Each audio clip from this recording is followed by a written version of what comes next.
Baiklah, sesuai dengan gaya belajar saya, yaitu kinestetik visual, saya akan melakukan praktek dengan cara mengaplikasikan media. Inilah alternatif saya untuk menjawab pertanyaan tersebut melalui literatur dari internet. Baiklah, setelah saya search di Google, identifikasi sel, kita buka di website ini. Jadi sebelum kita melangkah lebih dalam, kita harus tahu dulu sel itu apa. Sel merupakan unit organisasi terkecil yang menjadi dasar kehidupan dalam arti biologis. Kemudian ada sejarah perkembangan sel, struktur sel. Baik, sel di makhluk hidup memiliki struktur, fungsi, serta kegunaannya masing-masing yang membentuk kesatuan struktural dan fungsional makhluk hidup, dan hal ini dibahas dalam buku Biologi Sel oleh Subowo. Struktur sel terbagi menjadi dua kelompok utama, yaitu sel prokaryotik dan sel eukaryotik. Kedua jenis sel tersebut sama-sama mempunyai perintang selektif atau membran plasma dan sitoplasma.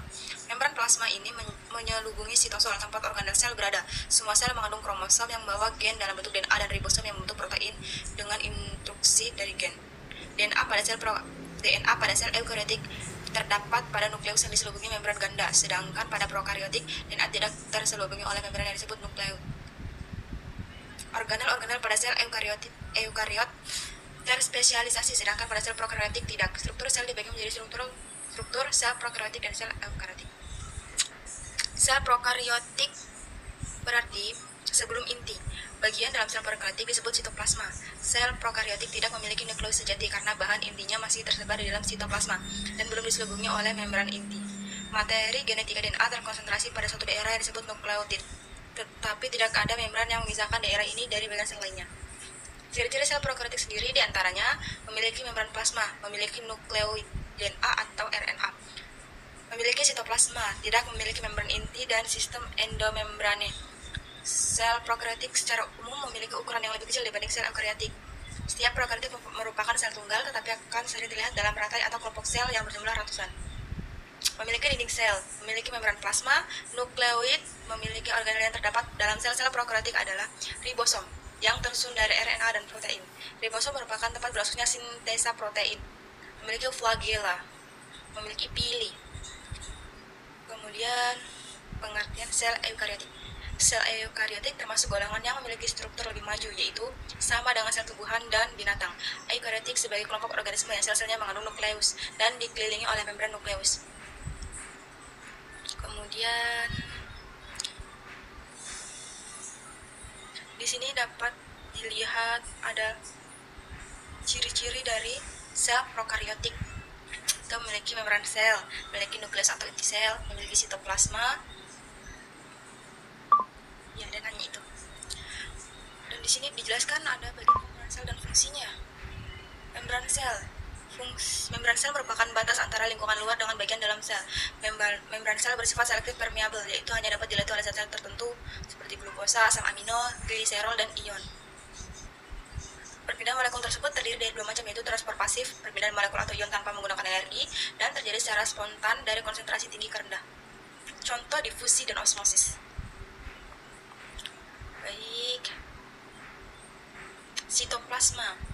Sitoplasma merupakan cairan yang mengisi sel yang mengandung berbagai zat koloid. Fungsi kehidupan utama berlangsung di sitoplasma. Inti sel nukleus. Nukleus biasanya berbentuk oval atau bulat, berada di tengah-tengah sel. Di dalam inti sel atau nukleus terdapat nukleolus dan benang kromosom. Cairan ini tersusun atas protein dan mineral. Kromosom merupakan pembawa sifat menurun yang di dalamnya terdapat DNA atau RNA. Dan di sini ada retikulum endoplasma. Retikulum endoplasma itu struktur benang-benang yang bermuara di inti sel atau nukleus. Ada dua jenis retikulum endoplasma, itu retikulum endoplasma granuler atau RE kasar dan RE agranuler atau RE halus. Retikulum endoplasma berfungsi menyusun dan menyalurkan zat-zat ke dalam sel atau alat transportasi zat-zat dalam sel. Fungsi RE kasar adalah mengumpulkan protein dari dan ke membran sel, sedangkan fungsi RE halus adalah untuk mensintesis lipid, glikogen atau gula otot, kolesterol, dan gliserida. Ribosom berbentuk butiran-butiran bulat yang melekat sepanjang retikulum endoplasma. Ada pula yang soliter atau hidup sendiri terpisah dan bebas di sitoplasma. Ribosom berfungsi sebagai tempat untuk sintesis protein. Sitoskeleton. Sitoskeleton itu adalah rangka sel yang berbentuk benang-benang halus atau filamen-filamen protein dan menyebar di sitosol. plastida. Plastida merupakan badan membran rangkap yang mengandung membran tertentu. Plastida mengandung pigmen hijau atau klorofil disebut kloroflas, sedangkan yang berisi amilon disebut amiloplas. Kemudian ada badan mikro. Badan mikro memiliki bentuk yang menyerupai lisosom. Di sini dapat dilihat ya. Terdapat ini ada sel tumbuhan. Sel tumbuhan adalah sel-sel yang ada pada tumbuhan dan berfungsi untuk membantu kehidupan serta pertumbuhan dari tumbuhan. Berikut beberapa struktur sel tumbuhan. 1. Dinding sel, membran plasma, ribosom, mitokondria, vakuola, nukleus, plastida, badan Golgi, retikulum, endoplasma. Sedangkan sel hewan adalah sel eukariotik yang berfungsi sebagai penyusun dari jaringan hewan serta sebagai penunjang dari pertumbuhan hewan.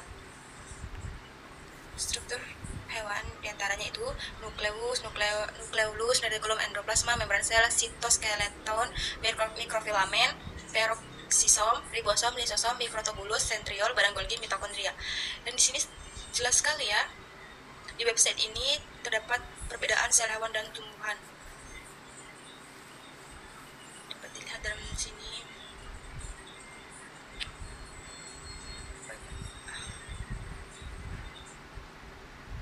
Perbedaan sel dan tumbuhan. Pada sel tumbuhan terdapat dinding sel vokalnya berukuran besar dan plastida. Astagfirullahaladzim. Di website ini rangkumannya menurut saya sangat lengkap ya, karena di sini kita dijelaskan dengan detail. Dan di sini ada perbedaan sel hewan dan tumbuhan. Pada sel tumbuhan terdapat dinding sel vakuola yang berukuran besar dan plastida yang membedakan dengan sel hewan. Sel hewan berbeda dengan sel tumbuhan. Sel hewan tidak memiliki dinding sel, sedangkan bentuk sel hewan tidak tetap seperti sel tumbuhan. Pada sel hewan terdapat 2 sentriol berbentuk silindris atau bulat panjang. Sentriol tidak memiliki membrane, DNA, dan RNA. Sentriol berfungsi membentuk perlengkapan pembelahan sel. Sentriol merupakan struktur yang hampir sama dengan tubuh basal.